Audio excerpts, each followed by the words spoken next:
My name is Kevin, and I've been in the Officers Club for almost 2 years. What I like about the Addressing Gettysburg Patreon content is the author interviews and the Ask a Guide shows.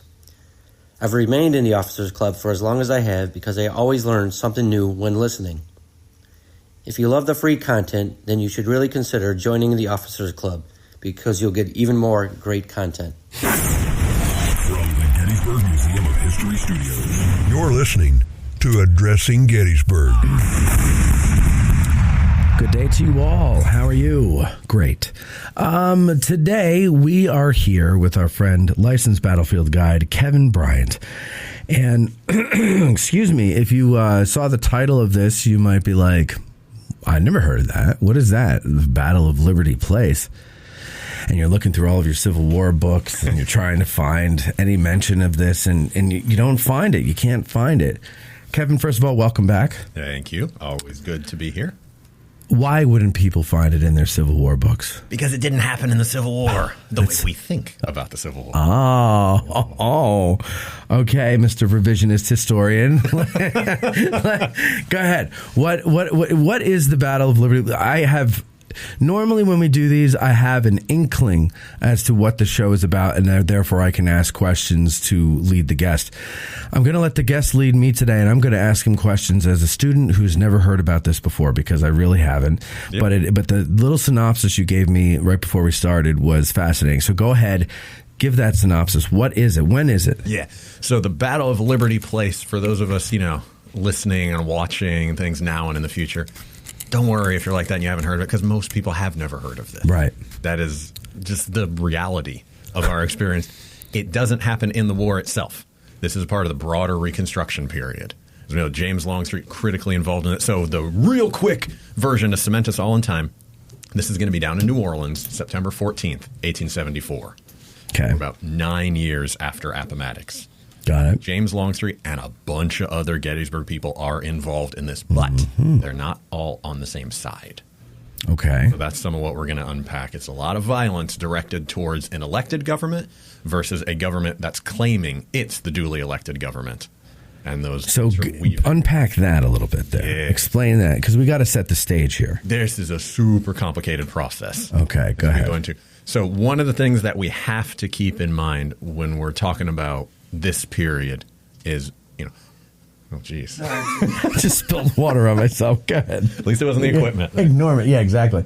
So we are in New Orleans. That's where this event is going to take place. All of this is going to be unfolding in New Orleans. And New Orleans is critically important in the Reconstruction period. It is by far the biggest city in the former Confederacy. It was the biggest city in the Confederacy in general, but it was also under occupation for most of the war. So New Orleans did not have any major destruction in the ways that things like Charleston or Atlanta or those other rivaling, not that they would rival in size, but the other cities were. So after the Civil War, New Orleans becomes this Confederate hub of kind of ideology and thought. Thousands of Confederate veterans from other Confederate states moved to New Orleans in the aftermath of the war. Is it because it's further south? Why? Why do they go to New Orleans? Don't know all the full reasons there, but I think a part of it is because it is the one major city left in the South that was comparatively intact in the aftermath of the war. Right, because it fell early in the war, right? Right, and it is under occupation, so it's not to say it wasn't involved in the war. It was, but it wasn't destroyed. Yeah, you don't have to do all that rebuilding. Yeah, okay. At least on a large scale. That makes sense. So it's a town, it's an infrastructure, it's an economy ready to go. You just got these pesky occupiers kind of in your way in the town there. Right. But otherwise, it's a gathering place. And it's a broad location for Confederate thought. Confederate veterans to emerge. At the same time, with the occupation that's going on, you have tons of Union veterans also that have gathered there. You have members of the USCT, United States Colored Troops, who have gathered there. You have the pre-existing New Orleans residents, including those folks of kind of the Francophone, sort of black folks who've been there before, even this time. You have all of these competing interests in the largest city left in the South, the intact city, and it is a powder keg ready to explode with anything that could unravel, because we're all there. This is the nexus. You have many of the prominent Confederate generals are going down there. We know Longstreet's going to go there, just nothing else from the title of this. P.G.T. Beauregard's down there. Hood is down there. Buckner is down there. There's a bunch of key individuals. So it's a thought process. It's a political center of resistance to the Reconstruction period. So you have the USCT. They're veterans of the war. They're not currently stationed there. Correct. Okay. Veterans in there. There are federal troops stationed there. Of course. There are regulars, but not USCT. Right. Okay. All right. So what? So there's all of these people with all these in different interests, some conflicting with others, I'm sure. Mm-hmm. They're there in New Orleans. And what is it that what year are we talking about with Liberty Place? Liberty Place is 1874. 74. So this isn't right after the war. But the earlier events that lead us there are happening as early as 1866. There's already blood.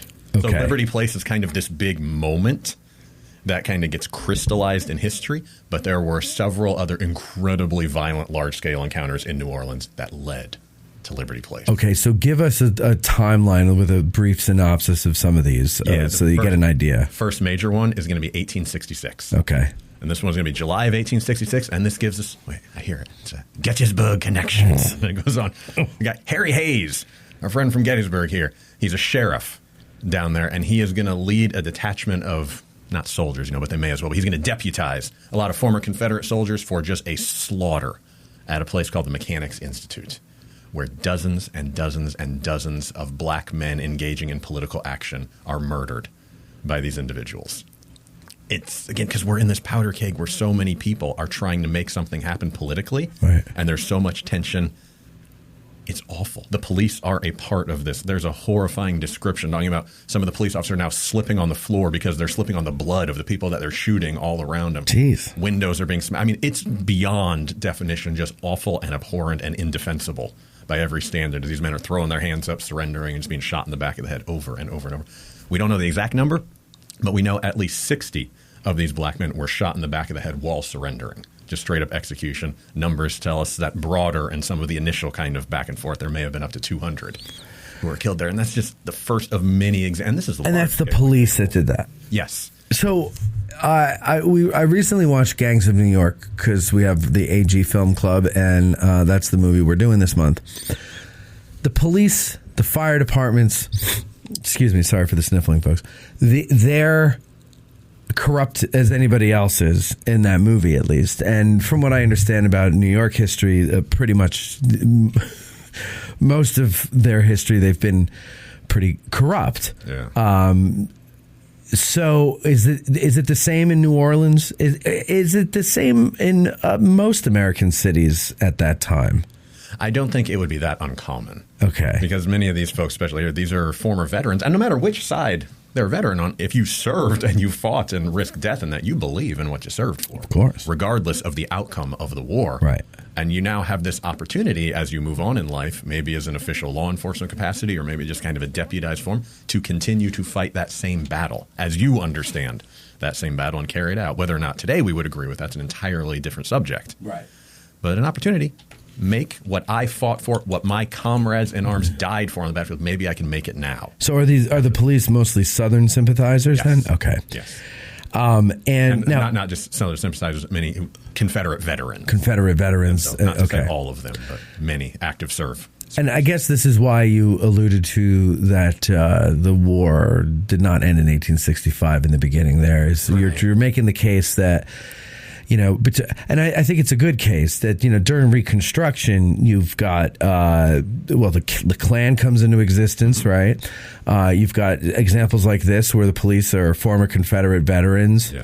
Why would they have allowed that? Why would they have allowed former Confederate soldiers to serve in such positions? I guess you don't have the answer. Maybe you do. I mean, you got to just create your communities again. And sometimes that's your manpower body that's returning. Manpower, especially in a lot of southern states, not nearly as many as there was a few years ago. Good point. You don't always have those same options. And if you're the local officials, number one, if you even have, people with northern sympathies coming into the area, that's not even a guarantee. But if you have them, that might not be the people that you want with all of the political intrigue.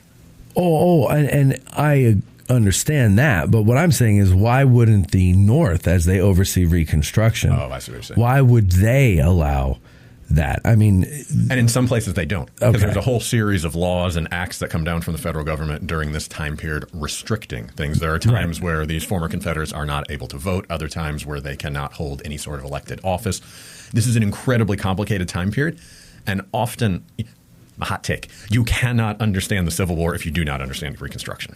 Period. Like full stop. You can't understand the war if you don't understand Reconstruction. They are the exact same thing. Well, right. The war Reconstruction. is not 4 years. Right. And so Reconstruction is an extension of the war. Yes, because they're still fighting the war. They're just not doing it on a battlefield. Although sometimes, like what we're talking about here, it is on a battlefield. So you have, so you got the police, they're Confederate veterans. Like I said, you got the Klan. You're also going to, that phenomenon of, Jesse James and all those guys becoming outlaws and giving birth to the legend of these guys, General lawlessness all over. Yeah. And it sounds almost like it was worse than the war. I mean, it can't be, but, it almost sounds like it was. And that is what some Confederate veterans returning home are exactly going to walk away with. Is that idea of what happened here? Yeah. Like, this is my home. And you think, like, okay, we surrendered, we're told to go home, but this is what I'm coming home to? Like, this is out of control. There is no law and order in any definition, or the type that I'm seeing is not the type that I want to be seeing, this federal overreach, things reaching into our communities. I got to do something about this. Yeah. Because now one of these guys is going to say, what's he say here?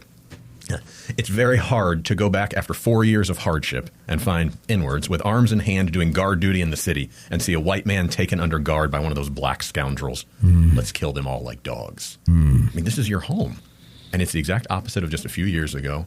How long are you going to stand for that if you don't feel like the government's listening to you? It's almost kind of, if you think about it, kind of funny. And I'll tell you why. What was one of the big fears that the Southerners had prior to the war? If Lincoln got elected, that would happen. Yeah. It's like you fought this war to avoid certain things happening, and now it's in your home. You brought it to your own doorstep. Yes. Like you brought this on yourself. That is something that James Longstreet is going to comment on during this time period. He writes a series of letters and editorials and things that aren't always popularly received. But one of those things is he's talking about kind of the struggles that we are enduring. He says, such is the cost of a failed revolution. Yeah.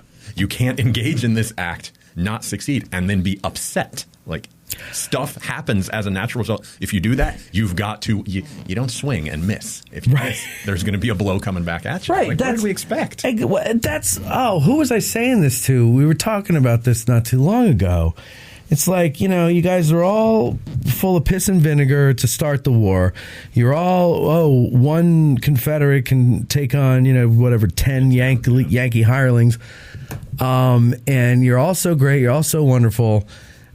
And then you lose, and suddenly you're the put upon victims. Yeah. And it's like, you can't have it both ways. No. You're either the best, noblest soldiers that ever lived, or you're these poor victims of evil Abraham Lincoln and his armies. Like you can't be. It's one or the other. That mindset is a major portion of what will make James Longstreet so unpopular. Yes, in the eyes of many of his former soldiers or people who shared sympathies with that. Because while that seems kind of a normal take in the eyes of folks, whether you agree with them or not, Longstreet's looking at it from a very different point of view, as best as we can kind of construct his view, is that we tried something. We were right in trying it. It didn't work. It failed. So now we've been conquered. We have to deal with the consequences of that. And as a result, from Longstreet's perspective, maybe the best way that we solve this moving forward is to stop pushing back so hard. The best way to get back our home areas is to just go along with the program. Because as long as we're resisting, they're going to have to stay and enforce this stuff. Exactly. But if we're just like, hey, everybody, it's cool. We love this stuff. Yeah, let's enfranchise it. Because if you deep down believe enfranchising black men is a problem and therefore will not succeed naturally, what opposition would there be to letting it happen and fail? Great point. Longstreet's whole push as black men are being enfranchised in Louisiana, he's saying, well, let's just make it nationwide. If you're saying this is right, then you as a federal government should be making it nationwide anyway. And then if it's nationwide, we'll see. If it succeeds, we were first. If it fails, it solves our problem here. So that's some of where I think a part of the disagreement is Longstreet's like, we can resist in many ways. It doesn't have to be taken to the streets, fighting against them, creating these political battles. I mean, it's just like, you got exactly what you want. Okay, now you can go because you got what you want. Be a part of the system so you could beat the system. Precisely. In other words, right? Why fight against those who already have some rights? Right. Longstreet's whole idea. If you are fighting against someone who has an established right, you are you're the baddie. Yeah. In that moment, Yeah. It's not a question of should they have rights. It's if they already have them, and you're saying take it away, you are never on the right side of history. Right. Let exactly. it unfold. And if it is destined to fail, if there is natural inferiority or all these other things, that will prove itself in time, and it'll get right back to where you want it to go anyway. And that's the thing is you already tried. and you failed. And I just, what good is, it's just, it reminds me of children, you know, when they just don't, they're sore losers, basically, like children are. I know some adults like that. Well, that's what I'm saying. The adults that we're talking about here, they're sore losers. And I understand, like, listen, if we were conquered today by, you know, something that was completely foreign to us. Listen to the rest of this interview and dozens like it. Support the show and get early access to special episodes, early and discounted ticket sales, and more. The second lieutenant level and above gets access to all monthly Patreon episodes. So please go to patreon.com/addressinggettysburg, choose a tier, and join. And I thank you in advance.